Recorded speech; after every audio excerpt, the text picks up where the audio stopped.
melihat bagaimana ini banyaknya dari pepaya yang sangat banyak di lingkungan sekitar. Karena pepaya yang saya ambil ini adalah pepaya yang masih muda. Tentunya pepaya yang masih muda itu di masyarakat sini hanya sebagai, hanya sebagai untuk pakan ternak. Jadi dari situlah saya melihat bagaimana caranya pepaya yang sangat berlimpah itu saya olah menjadi nilai yang lebih tinggi dibanding hanya sebagai pakan ternak saja.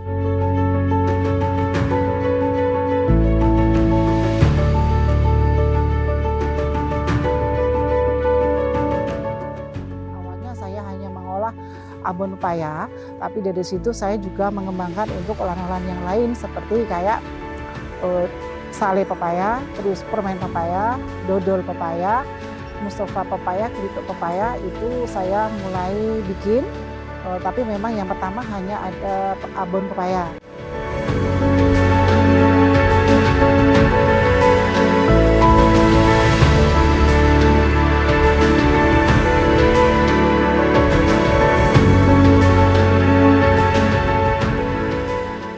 Pendampingannya lebih ke kerjasama saya mengisi atau menjadi narasumber di dinas untuk memberikan pelatihan. Kalau pendampingan secara langsung sejauh ini sih belum ada, tapi kadangkala hanya diundang untuk ngikutin pelatihan-pelatihan kayak digital marketing ataupun perizinan-perizinan usaha agar supaya brand yang saya bikin ataupun packaging itu bisa lebih menarik kayak gitu. Pendampingannya kurang lebih seperti itu.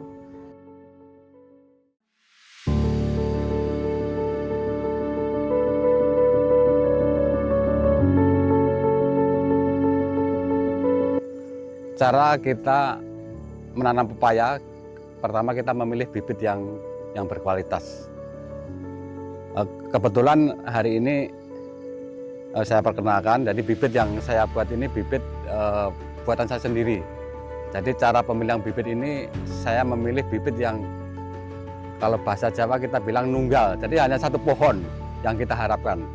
Jadi kalau kita mau yang bulat, kita cari pohon yang nunggal yang bulat, atau kita cari yang panjang, kita cari bibit yang panjang yang nunggal, artinya tidak ada tanaman lain. Karena kalau penyerbukannya kan silang. Jadi kalau tanaman itu banyak dalam kuantitas besar itu nanti tidak sesuai yang kita harapkan.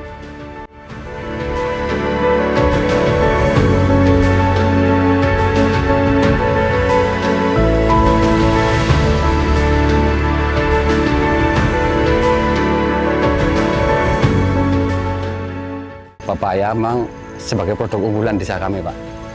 Jadi sudah dari dulu kita budidaya pepaya ini memang sebagai produk unggulan.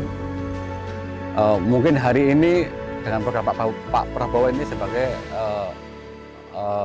program ketahanan pangan Pak Prabowo, mendukung program ketahanan pangan Pak Prabowo, Pak.